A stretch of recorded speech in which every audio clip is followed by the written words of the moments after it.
Shalom et bon retour sur Israël avec Aline.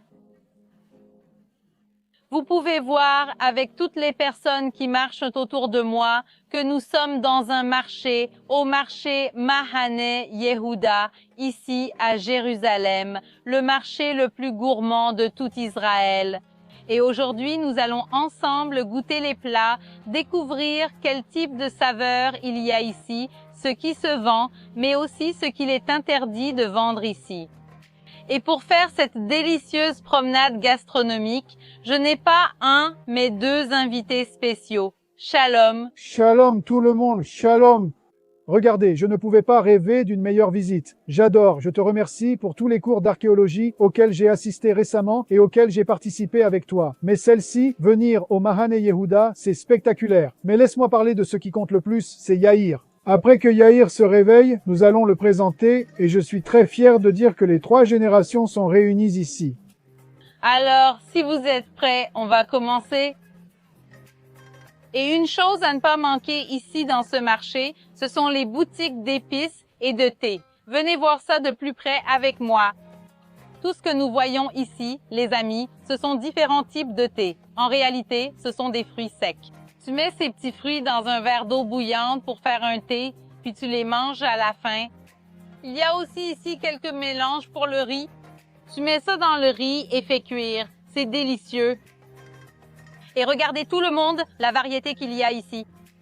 Dommage que vous ne puissiez pas sentir. Ici, l'odeur est merveilleuse, celle de tout l'été. De l'autre côté, il y a aussi des choses sympas. Papa, t'en as pensé quoi de l'autre côté? Regarde-moi comme toujours, je reste stupéfait par ça. Je veux vous montrer ce qu'ils font avec les fruits secs, par exemple. Regardez la mangue, la pastèque, la fraise, l'ananas que nous connaissons. Et regardez ici, regardez les amis, la pastèque, ceci est de la pastèque séchée à manger comme ça, et la pastèque avec la peau. On va même en goûter un. Regardez, on va partager. Non, non, non, la peau, regarde, il y a aussi des graines. Je n'avais pas vu ça. C'est une pastèque très différente, c'est merveilleux. À chaque visite au marché, je découvre toujours quelque chose de nouveau. C'est impressionnant. Maintenant, laissez-moi montrer aux gens ce qui est typique d'ici, n'est-ce pas? Les dattes. Regardez leur taille. Et aussi, on se souvient que, dans la Bible, il est écrit que la terre d'Israël ruisselle de lait et de miel. Le lait vient de la chèvre et le miel vient des dattes. Alors ici, on peut voir comment elles ruissellent vraiment de lait et de miel, le miel de ces délicieuses dattes. Regarde ce que j'ai trouvé au fond. Je n'arrive pas à l'attraper. Tu peux me le passer, papa? Regardez ici tout le monde. Café du Brésil. Il y a un petit goût brésilien ici. Comme vous le voyez, il existe de nombreux types de café, dont du brésilien et éthiopien, ainsi que d'autres origines. Mais celui-ci est le meilleur. C'est le meilleur de tous. Alors, les amis, ici au magasin Rosemarin, retenez bien ce nom, ça vaut vraiment la peine de venir goûter ici. Et merci aussi pour les dégustations aujourd'hui, les amis. On continue. Il y a une chose que je peux vous garantir, c'est que vous n'avez jamais vu ça dans une marché. Regardez ce qu'il y a ici. Ceci est une synagogue. Il y a une petite synagogue très simple. Mais ici, au marché, il y a des gens qui veulent prier pendant la journée. Dans le judaïsme, on prie 3 fois par jour, le matin, l'après-midi et le soir. Et c'est pour cela que cette synagogue est ouverte à tous ceux qui veulent venir prier. Maintenant, comment sait-on à quelle heure a lieu la prière? C'est ici sur la porte. Il est écrit « Louach Zmane Tefila ». Cela signifie littéralement les horaires de prière. Donc, tu peux voir les horaires et venir ici prier. Entrons voir ce qu'il y a d'autre à l'intérieur. Tous les livres de prière sont disponibles ici. Pas besoin d'apporter le tien, tu peux en prendre un sur place et prier. Et le plus important de cette synagogue se trouve ici au fond. On ne va pas l'ouvrir par respect, mais ceci, c'est ce qu'on appelle l'Aron HaKodesh. Cela veut dire l'armoire sainte. Sainte non pas à cause de l'armoire, mais parce que ce qu'il y a à l'intérieur, c'est la parole de Dieu. À l'intérieur, il y a les livres de la Torah, les rouleaux, les parchemins, les 5 premiers livres de la Bible, le Pentateuque, sont ici. Alors, au moment de la prière, les lundis, jeudis et samedis, on ouvre les portes, On sort les livres et on fait la lecture publique de la Torah. Merci, papa. Je vis à Jérusalem. Chaque jour, je marche dans ces rues, les mêmes pierres et le même sol où le roi David a marché.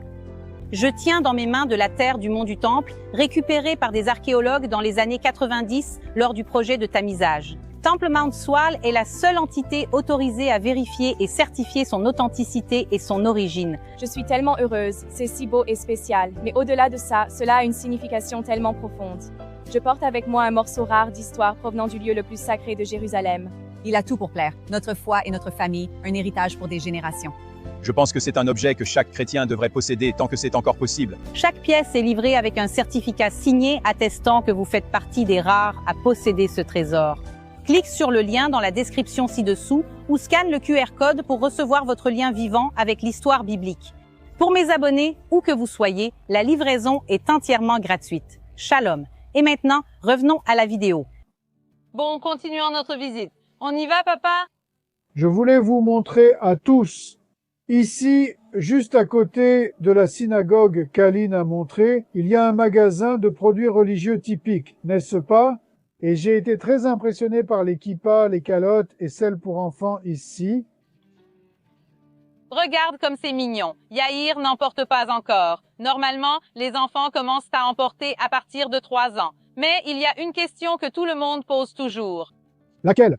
Laquelle? Comment ça tient sur la tête? Et voici la réponse.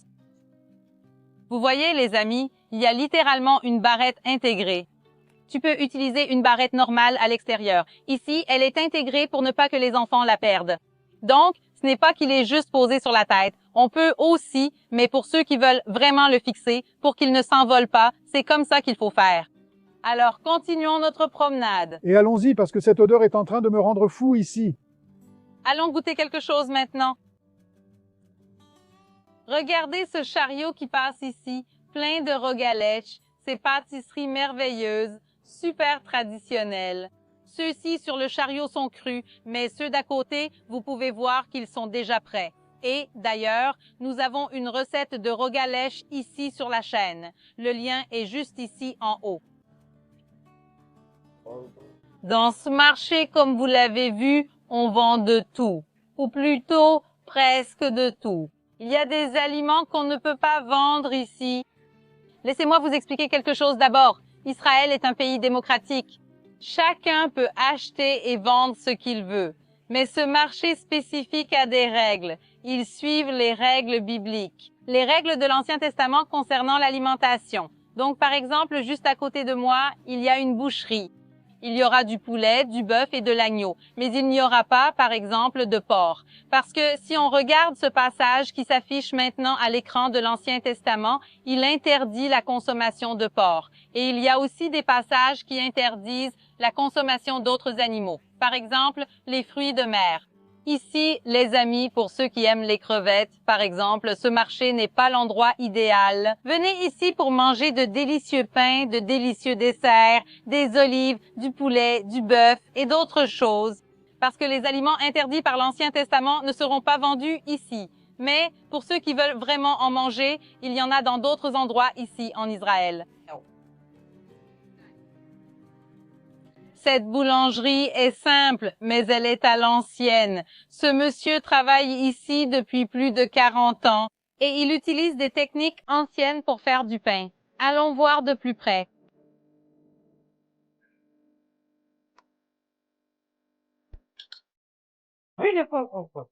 Wow! Les amis, il colle le pain sur le côté du four et puis il le retire. Vous pouvez voir, c'est tout chaud. Il n'y a pas de plateau, rien. Il colle la pâte sur les côtés. Donc, c'est vraiment un pain typique d'ici.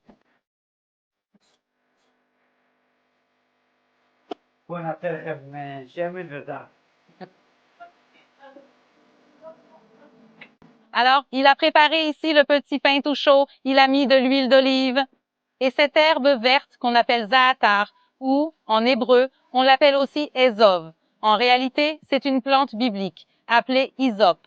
Si vous vous souvenez, lorsque les Juifs sortent de l'esclavage d'Égypte, il y a les 10 plaies. Et, avant la dernière plaie, oh, c'est tout chaud. Et avant la dernière plaie, ils marquent les montants des portes avec du sang. Ce bouquet de plantes qu'ils utilisent, c'est l'hysope. Donc c'est une plante biblique. Et maintenant, ce qui compte aussi, c'est de voir quel goût il a. Dans un instant, je vais appeler mon père qui est assis là-bas. Je vais l'appeler pour qu'il goûte aussi. Mmh. C'est un peu salé. Je crois que l'hysope contient du sel. Viens goûter, papa. Je suis là. Essayons encore une chose. Alors ici, Je vais réessayer aussi. quel délice, c'est différent de tout.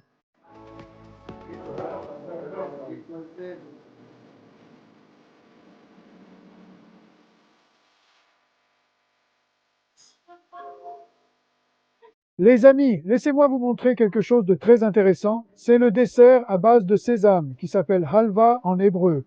Et dans cette boutique, en plus de la halva, ils ont aussi du tahini. Venez ici au fond avec moi.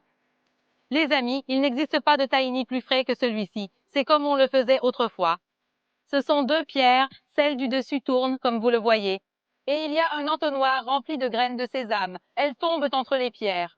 Après avoir été moulues, il s'écoule ici sur le côté. Et il tombe par ici. Ceci est la pâte de sésame pure. Ensuite, on la mélange avec de l'eau, du citron, des épices. Et on fait le tahini que l'on mange tous les jours ici en Israël. Et bien sûr, ils en ont plein de saveurs. Ici, il y a du tahini avec de la Nutella, une nouveauté. La version traditionnelle, c'est le tahini avec du citron et de l'ail. Maintenant, il existe plein de saveurs. Ça vaut vraiment le coup de venir goûter. L'un des plats les plus traditionnels d'Israël est le falafel, qui est un sandwich garni de petites boulettes frites de pois chiches. On y met du houmous, qui est une pâte de pois chiches, de la salade, des cornichons, de la salade et plein d'autres choses. Et par-dessus, on met des frites, ce qui n'est pas du tout traditionnel. Mais ici, aujourd'hui, tout le monde mange le falafel avec des frites. Toda rabba. Les amis, ça coûte 19 shekels. Je vais aussi mettre la valeur en réel ici. Donc, pour ceux qui veulent venir ici en Israël et manger un repas pas cher, c'est vraiment un super déjeuner et très abordable. N'oubliez pas de laisser un pourboire au personnel. Ils le méritent. Bon appétit. Bon, ça y est.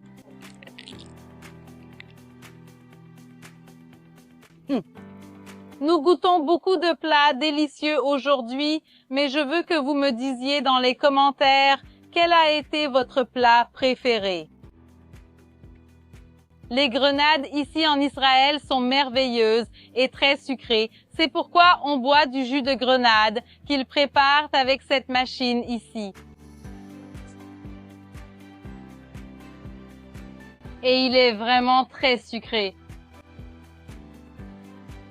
C'est l'heure du dessert. Nous allons goûter le knafé, qui est ce dessert à base de fromage. Alors, les amis, j'ai trop hâte de goûter. Tiens bon, papa. Je tiens bon. Juste un peu de pistache. Allez, mange aussi. Je peux? On dit en hébreu bétavon, bon appétit. Alors, bétavon, papa, bétavon Yair, tu es servi. Allons-y.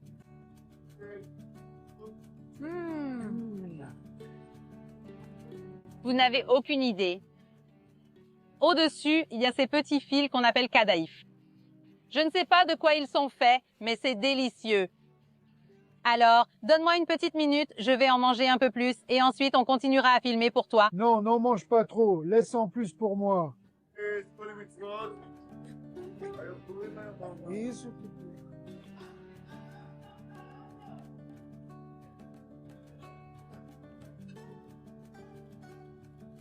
Les amis, mon père a un message très important à vous transmettre. Les amis, n'oubliez pas de vous abonner à la chaîne Israël avec Aline. C'est ça, les amis. La chaîne est presque à 1 million d'abonnés et je compte sur votre aide pour vous abonner, partager, parce que très bientôt, nous aurons la grande fête du million avec une grande surprise pour vous. Et c'est tout pour aujourd'hui, les amis. Un gros bisou de ma part, de mon père et de Yair. Shalom à tout le monde. Et shalom